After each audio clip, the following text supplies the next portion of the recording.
जो लोग मेरे इस चैनल पर नए हैं या फिर मेरा ये वीडियो किसी और सोशल मीडिया प्लेटफॉर्म पर देख रहे हैं, वो मेरा यूट्यूब चैनल पॉलिटिकल तमाशा भी डॉक्टर अर्शी को सब्सक्राइब करके वहां पे लगी बेल आइकॉन को जरूर दबा दें ताकि आपको हमारे आने वाले हर वीडियो की अपडेट्स मिलती रहे। और दोस्तों, अगर आपको हमारा काम पसंद आता है, हमारी वीडियोस पसंद आते हैं, तो www.patreon.com/dr अर्शी खान पर जाकर डोनेट करके आप हमारे काम को सपोर्ट कर सकते हैं। पेट्रॉन का लिंक इस वीडियो के डिस्क्रिप्शन में दिया गया है, जिस पर क्लिक करके आप पेट्रॉन बन सकते हैं। आप हमारे यूट्यूब चैनल की मेंबरशिप भी ले सकते हैं, इसका लिंक भी इसी वीडियो के डिस्क्रिप्शन में दिया गया है, जिस पर क्लिक करके आप अपने इस चैनल को सपोर्ट कर सकते हैं। तो चलिए आज के सियासी तमाशे के सफर को शुरू करते हैं।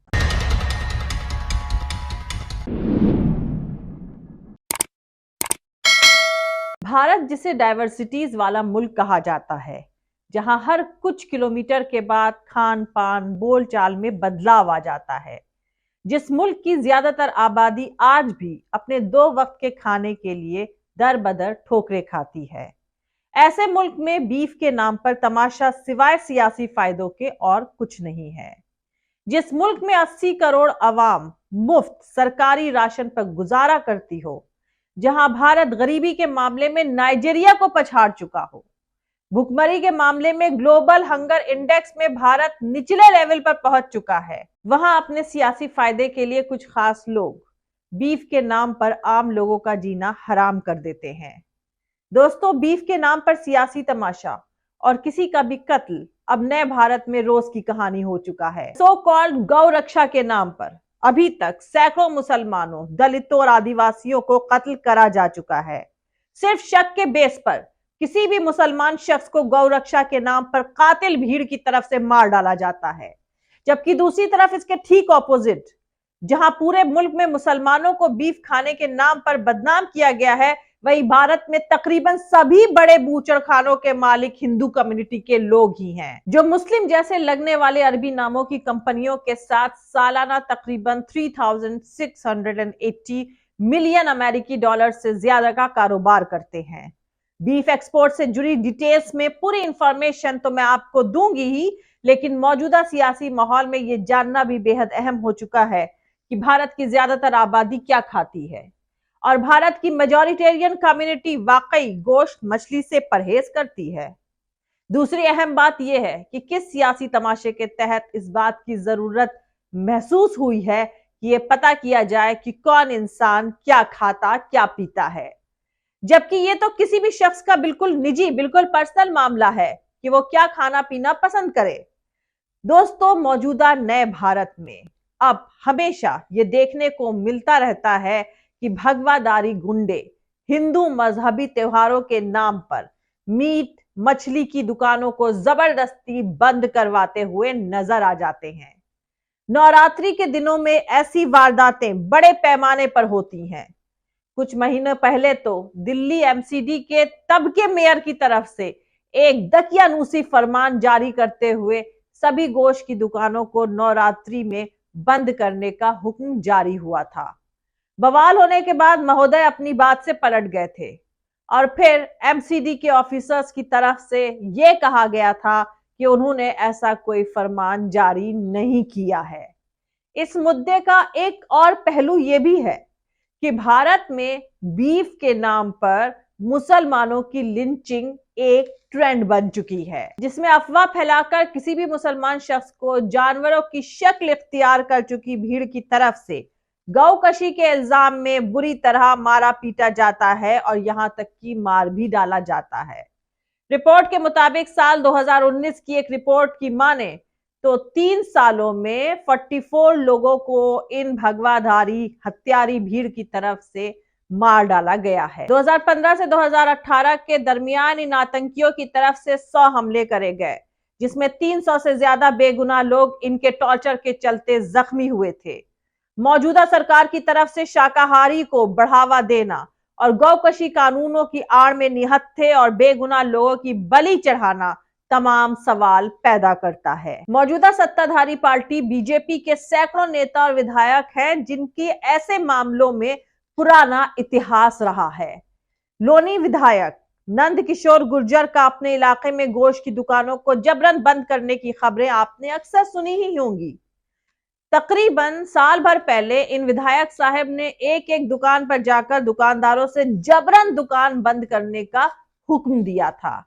इसी पार्टी के एक स्पोक्स पर्सन हैं जिनका काम सिर्फ सोसाइटी में नफरत फैलाना है। उन्होंने तो माइनॉरिटी कम्युनिटी से नफरत के नाम पर अपनी झटका बिरयानी की दुकानदारी भी शुरू कर दी है। दोस्तों, आप लोग को याद दिला दूं कि जब भारत की क्रिकेट टीम की डाइट में हलाल मीट शामिल किया गया था तो जो हंगामा बरपा हुआ था उसकी मिसाल आज तक के इतिहास में नहीं मिलती है। भावना आहत गैंग और ट्रोल गैंग ने इस मामले में जिस कदर उधम काटा था वो नए भारत में गुंडागर्दी को खुली छूट का एक बड़ा एग्जाम्पल है। इंडिया स्पेंट की एक रिपोर्ट के मुताबिक 2010 से गाय से रिलेटेड वायलेंस में मारे गए लोगों में 86% मुसलमान कम्युनिटी से ताल्लुक रखते हैं। इसके अलावा मोदी सरकार के सत्ता में आने के बाद से ऐसे मामलों में 97% की बढ़ोतरी दर्ज करी गई है। दोस्तों, इस सियासी तमाशे को समझें कि आखिर असली खेल चल क्या रहा है, क्योंकि जहां एक तरफ मौजूदा सरकार गौकशी पर कानून बना रही है और शाकाहारी को प्रमोट कर रही है, वहीं दूसरी तरफ इसी बीजेपी की हुकूमत में भारत बीफ एक्सपोर्ट में पूरी दुनिया में नंबर 1 बन चुका है। द हिंदू में छपी एक रिपोर्ट के मुताबिक दुनिया में बीफ के सबसे बड़े एक्सपोर्टर के तौर पर भारत ने अपनी नंबर 1 पोजीशन को बरकरार रखा है। उसने ब्राजील के ऊपर भी बढ़त बना ली है। यूएस एग्रीकल्चर डिपार्टमेंट की तरफ से जारी आंकड़ों में भी इसका डिस्क्रिप्शन दिया गया है। रिपोर्ट के हवाले से इस आंकड़े के मुताबिक भारत ने फाइनेंशियल ईयर 2015 में 2.4 मिलियन टन बीफ और बछड़े के गोश्त का एक्सपोर्ट किया था, जबकि ब्राजील ने उसी साल 2 मिलियन टन का एक्सपोर्ट किया था। इसी पीरियड में ऑस्ट्रेलिया ने 1.5 मिलियन टन बीफ का एक्सपोर्ट किया। इन तीनों मुल्कों की तरफ से करे जाने वाले बीफ एक्सपोर्ट पूरी दुनिया के एक्सपोर्ट का 58.7% है, जिसमें से भारत की एक्सपोर्ट हिस्सेदारी 23.5% है।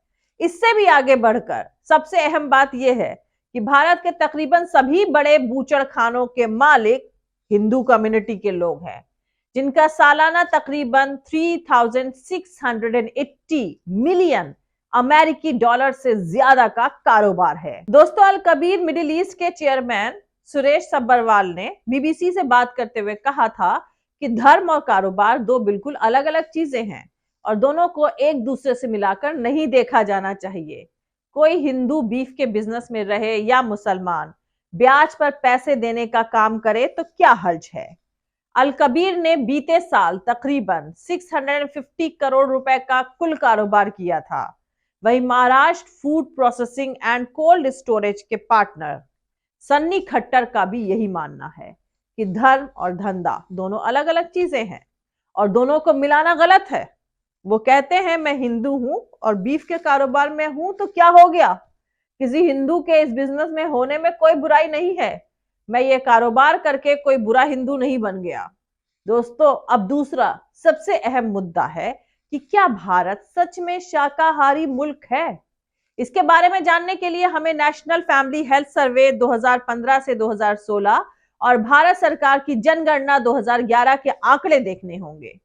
तो दोस्तों, नेशनल फैमिली हेल्थ सर्वे 2015 और 16 के मुताबिक भारत में 30% यानी 30% औरतें और 22% यानी 22% आदमी ऐसे हैं जो वेजिटेरियन खाना खाते हैं।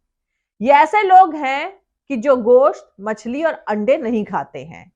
सर्वे के मुताबिक 2004 और 5 से 2015 और 16 के बीच में लोगों के खान पान में कोई अहम बदलाव नहीं आया है।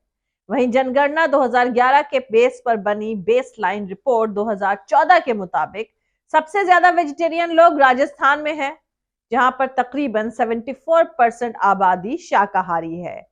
इसके बाद हरियाणा में तकरीबन 69% आबादी शाकाहारी है। हरियाणा के बाद पंजाब का नंबर आता है, जहां पर तकरीबन 65% लोग शाकाहारी हैं। इसी तरह गुजरात में 60% लोग वेजिटेरियन हैं। रिपोर्ट के मुताबिक वेस्ट बंगाल, आंध्र प्रदेश और तेलंगाना में सबसे ज्यादा लोग नॉन वेजिटेरियन यानी मांसाहारी हैं। यहाँ के 98% लोग नॉन वेज यानी मांसाहारी हैं। इसके बाद उड़ीसा, तमिलनाडु में 97% से ज्यादा, केरला और झारखंड में 96%, बिहार में 92 से 93% लोग नॉन वेजिटेरियन यानी मांसाहारी हैं। दैनिक भास्कर की रिपोर्ट माने तो सरकार आने वाले कुछ साल तक गांधी जयंती यानी 2 अक्टूबर को वेजिटेरियन डे के तौर पर मनाना चाहती थी। इसके लिए उसने एक प्रपोजल तैयार करते हुए 2 अक्टूबर 2018, 19 और 2020 को गांधी जयंती के दिन ट्रेनों में सिर्फ वेजिटेरियन खाना देने का प्लान बनाया था। हालांकि कंट्रोवर्सी के बाद रेलवे ने फिलहाल इस प्रपोजल को रोक दिया है।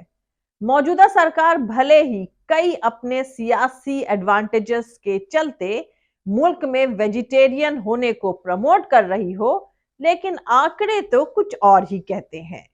नेशनल हेल्थ डेटा के एक सर्वे के मुताबिक भारत के तकरीबन 75% यानी 75% लोग महीने में कभी ना कभी नॉन वेज आइटम खाते हैं। नेशनल फैमिली हेल्थ सर्वे 2015 और 16 के मुताबिक भारत के 80% यानी 80% आदमी और 70% यानी 70% फीमेल्स अपनी डाइट में कभी कभी अंडा, मछली, चिकन और मीट जैसे आइटम को शामिल करते हैं। दोस्तों, नवंबर 2017 में सामने आई रिसर्च के मुताबिक भारत में एयर पोल्यूशन और माल न्यूट्रिशन के बाद खाने में जरूरी क्वांटिटी में न्यूट्रिशंस नहीं होने की वजह से मौत यानी मॉर्टेलिटी और डिसेबिलिटी का रिस्क बढ़ गया है। वहीं पिछले कुछ वक्त के दौरान गोश्त खाने को लेकर भावनाएं आहत होने की वारदातों से तो ऐसा लग सकता है कि भारत में नॉन वेज का इस्तेमाल न सिर्फ एबनॉर्मल है, बल्कि इसे खाना किसी क्राइम जैसा है।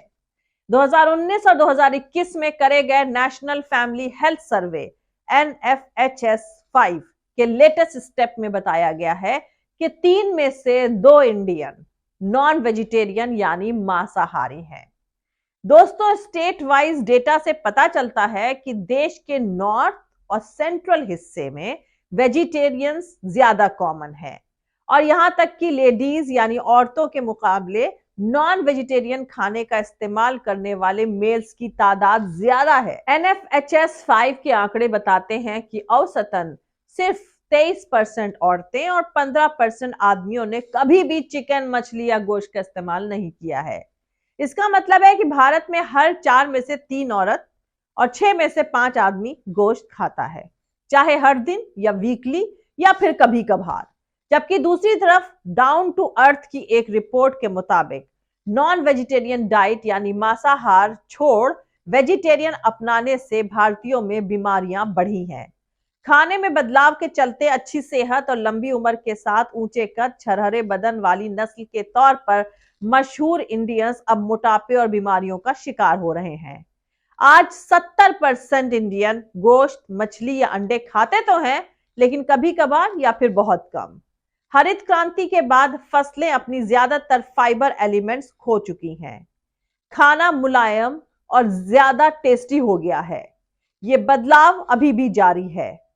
व्हाइट रेवोल्यूशन के बाद दूध की खपत बढ़ गई है। ये इकलौता ऐसा एनिमल प्रोडक्ट है जिसमें कार्बोहाइड्रेट होता है। मुल्क में पालतू जानवरों का जो गोश्त खाया जाता है वो काफी महंगा होता है।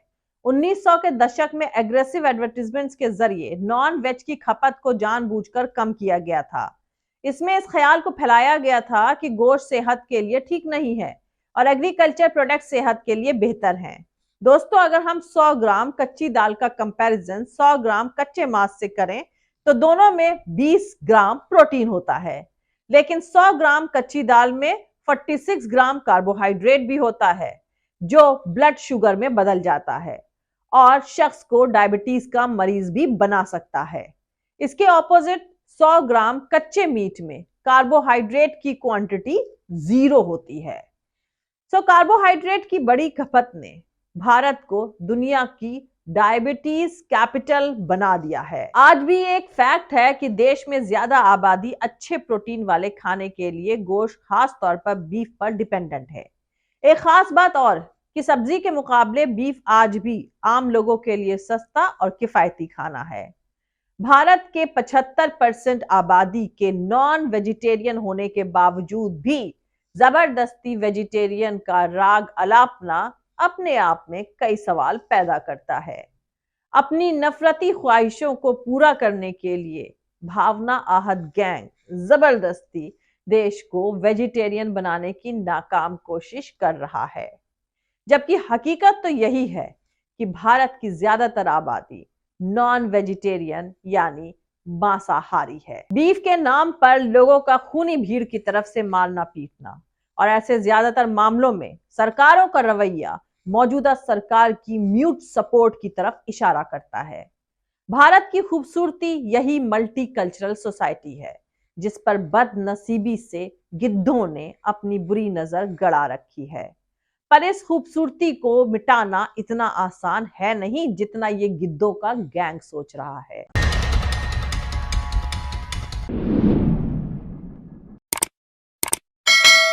जय हिंद, सत्यमेव जयते, अल्लाह हाफिज। दोस्तों, हमारा पूरा वीडियो और दूसरे और वीडियोस देखने के लिए हमारा YouTube channel political Tamasha with doctor Arshi को सब्सक्राइब करके वहां पे लगी बेल आइकॉन को जरूर दबा दें, ताकि आपको हमारे आने वाले हर वीडियो की अपडेट्स मिलती रहे।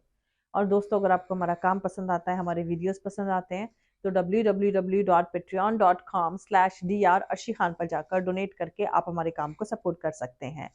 पेट्रॉन का लिंक इस वीडियो के डिस्क्रिप्शन में दिया गया है, जिस पर क्लिक करके आप पेट्रॉन बन सकते हैं। आप हमारे यूट्यूब चैनल की मेंबरशिप भी ले सकते हैं, इसका लिंक भी इसी वीडियो के डिस्क्रिप्शन में दिया गया है। उस पर क्लिक करके आप अपने इस चैनल को सपोर्ट कर सकते हैं। दोस्तों, आप हमें फॉलो भी कर सकते हैं हमारे ट्विटर, इंस्टाग्राम और फेसबुक पेज पर। मेरा ट्विटर हैंडल है @अर्शी अजीज खान। थैंक यू, मिलते हैं अगले वीडियो में।